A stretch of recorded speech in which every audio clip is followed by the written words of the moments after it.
انسان کو جو صلاحیتیں دی اللہ نے، ان میں سب سے بڑی صلاحیت قوت بیان ہے. اس لیے انسان کو اہل منطق کہتے ہیں حیوان ناطق، بولنے والا حیوان. یہ اپنے آپ کو ایکسپریس کرنے کی صلاحیت. یہ تمام صلاحیتوں میں چوٹی کی صلاحیت ہے. دیکھیے ہمیں آنکھیں دی ہیں، حیوانوں کی بینائی ہم سے کہیں زیادہ ہے. ایسے حیوان بھی ہیں کہ جنہیں لائٹ کی ضرورت ہی نہیں، بغیر روشنی کے دیکھتے ہیں. یہ باز اور شاہین بڑی بلندی سے زمین پر پڑی ہوئی سوئی کو دیکھتے ہیں. سماعت ہمیں دی تو بہت سے حیوانات کو ہم سے بہت زیادہ سماعت دی. آپ گھوڑے پر سوار جا رہے ہیں، آپ نے کوئی آواز نہیں سنی، گھوڑے نے سن لی ہے، اس کی کنوتیاں کھڑی ہو گئی، اینٹینا کھڑے ہو گئے. سوار کو معلوم ہوا کوئی خطرہ ہے، اس نے تو کچھ نہیں سنا تھا. پھر کتنے حیوان ہیں جو سونگنے کی قوت ان میں کتنی زیادہ ہے، ہر شے کو سونگ کر پتہ کرتے ہیں یہ ہمارے کھانے کی ہے کہ نہیں. اصل صلاحیت جو انسان کی صلاحیت ہے وہ قوت بیان ہے. آپ کو معلوم ہے بڑے بڑے وکیل ایک پیشی کے 5 لاکھ روپیہ لے رہے ہیں. کیوں؟ ان کے اندر بیان کی صلاحیت زیادہ ہے، وہ مقدمے کو خوبصورتی سے پیش کر سکتے ہیں. ورنہ وہی قانون پڑھنے والے جو ہیں وکلا، وہ جوتی پٹخار سے پھرتے ہیں، کوئی ان کو پوچھتا نہیں. اسی طرح آپ کو معلوم ہے دنیا میں بڑے بڑے جو ڈکٹیٹر بنے ہیں وہ قوت بیان کی بنیاد پر بنے. ہٹلر کی فائری سپیچز اس نے کہاں سے کہاں اسے پہنچا دیا. لیکن اب ان چیزوں کو جوڑیے، الرحمن علم القرآن، یہ ایک جملہ بنا ہے. رحمان نے قرآن سکھایا. خلق الانسان، انسان کو پیدا کیا. علمہ البیان، یہ 3 ویلیوز ہیں جو 4 آیتوں میں آئی ہیں. آپ نے میتھمیٹکس میں یا ارتھمیٹکس میں پڑھا ہوگا ریشو پروپورشن کا قاعدہ، نسبت و تناسب. 3 ویلیوز دے دی گئی، یہ چوتھی تلاش کرو. وہ چوتھی ویلیو کیا ہے؟ دیکھو، اگر تمہیں کوئی قوت بیان اللہ نے دی ہے، اسے قرآن کو بیان کرنے میں صرف کرو. جیسے ہم کہتے ہیں کہ توپ سے مکھی نہیں ماری جاتی، توپ جتنی بڑی شے ہے وہ مکھی مارنے کے لیے تو استعمال نہیں ہوتی. تمہیں اللہ نے قوت بیان دی ہے، اسے صرف پیسے کمانے کے لیے استعمال نہ کرو، اسے لیڈری چمکانے کے لیے استعمال نہ کرو. اس قوت بیان کو اس قرآن کے بیان کرنے میں استعمال کرو. یہ جو نتیجہ نکلا ہے یہ ایک حدیث میں آیا ہے اور اس میں عجیب لطف ہے. الرحمن علم القرآن خلق الانسان علمہ البیان عن عثمان ابن عفان، وہی جو ہے قافیہ چلا آ رہا ہے. بخاری شریف کی روایت ہے، خیرکم من تعلم القرآن وعلمہ، تم میں سے بہترین لوگ وہ ہیں جو قرآن سیکھیں اور سکھائیں، پڑھیں اور پڑھائیں، سمجھیں اور سمجھائیں. یہ بہترین ہے، اس کو بہتر نہ کہیں.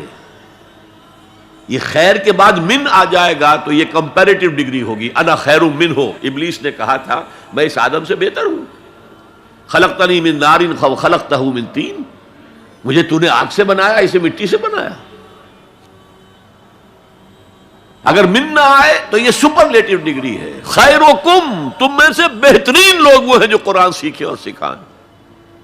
کاش یہ حدیث نقش ہو جائے نوجوانوں کے دل پر.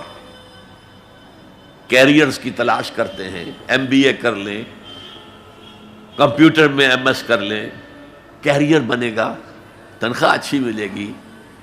وہ سارا کچھ اس دنیا کے لیے، عارضی دنیا کے لیے، عارضی زندگی کے لیے ہے اور کچھ بھی نہیں. حضور فرما رہے سب سے اونچا کیریئر یہ ہے قرآن پڑھو اور پڑھاؤ. اور یہ تو ہمارے ذمے لگا کر گئے حضور. ختمہ حجۃ الوداع میں کیا کہا تھا؟ میں صرف تمہارے لیے تو نہیں بھیجا گیا تھا. وَمَا أَرْسَلْنَاكَ إِلَّا كَافَّةً لِلنَّاسِ بَشِيرًا وَنَذِيرًا، اے محمد ہم نے آپ کو نہیں بھیجا ہے مگر ساری نوع انسانی کے لیے بشیر اور نذیر بنا کر. تو حضور نے تو تبلیغ ابھی صرف اہل عرب تک کی تھی. رسول تو تھے وہ پوری نوع انسانی کی، وہ کون کرے گا؟ وَكَذَلِكَ جَعَلْنَاكُمْ أُمَّةً وَسَطًا لِتَكُونُوا شُهَدَاءَ عَلَى النَّاسِ وَيَكُونَ الرَّسُولُ عَلَيْكُمْ شَهِيدًا۔ ہم نے تمہیں امت بنایا، کس لیے بنایا؟ خیر امت بنایا، امت وسط بنایا، درمیانی امت بنایا، ایک کڑی ڈال دی ہے۔ دیکھیے حضور سے پہلے رسالت 2 کڑیوں پر مشتمل تھی صرف۔ اللہ سے جبرائیل نے لیا اور وقت کے رسول کو پہنچا دیا، اب وقت کا رسول پہنچا رہا ہے آگے۔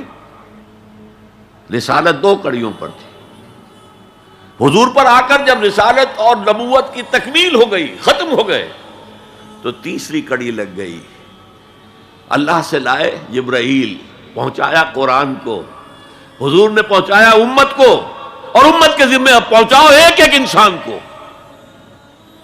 یہ ہماری امت کی حیثیت سے ذمہ داری ہے، اور چونکہ ہم نے یہ ذمہ داری بھلا دی اس لیے آج ذلت ہے، خاری ہے۔ کیا حیثیت ہے ہماری؟ 150 کروڑ کے قریب دنیا میں ہو کر کوئی انٹرنیشنل معاملات میں ہم سے کوئی رائے لیتا ہے؟ کسنمی پرست کے بھیا کیس دی ہو کون تم؟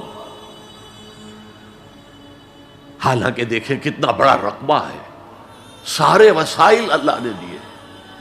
آج کی سب سے بڑی دولت مسلمانوں کے قدمے کے نیچے ہے، تیل کی۔ عزت نام کی کوئی شے نہیں۔ وہ تیل والے جو ہیں ان کا مذاق اڑتا ہے، چاہے وہ شاہ فہد ہوں اور چاہے وہ امارات کے امراء ہوں، کوئی ان کی حیثیت ہے، کوئی عزت ہے؟ اس اعتبار سے کہ ہم نے وہ فرض منصبی چھوڑ دیا۔ ہمارا فرض تو یہ تھا قرآن پہنچاؤ، اور اس حد تک آپ نے فرمایا بلغوا عنی ولو آیۃ، پہنچاؤ میری جانب سے، اور یہ میری جانب سے یوں سمجھیے انگریزی میں اس کا ترجمہ ہوگا آن مائی بہاف۔ جو بھی حضور کا امتی قرآن پہنچاتا ہے وہ حضور کے بہاف پر پہنچا رہا ہے۔ رسالت حضور کی ہے جو تا قیام قیامت قائم رہے گی۔ نبوت محمدی آپ کے انتقال کے ساتھ ختم ہو گئی، رسالت محمدی تو جاری ہے، تا قیام قیامت جاری ہے، کوئی اور نبی اور رسول آنے نہیں۔ تو یہ ہے خیرکم من تعلم القرآن وعلمہ۔ هي الحلقات تحفظني بآيات من القرآن، هي الحلقات تملأني بحب المصطفى العدنان.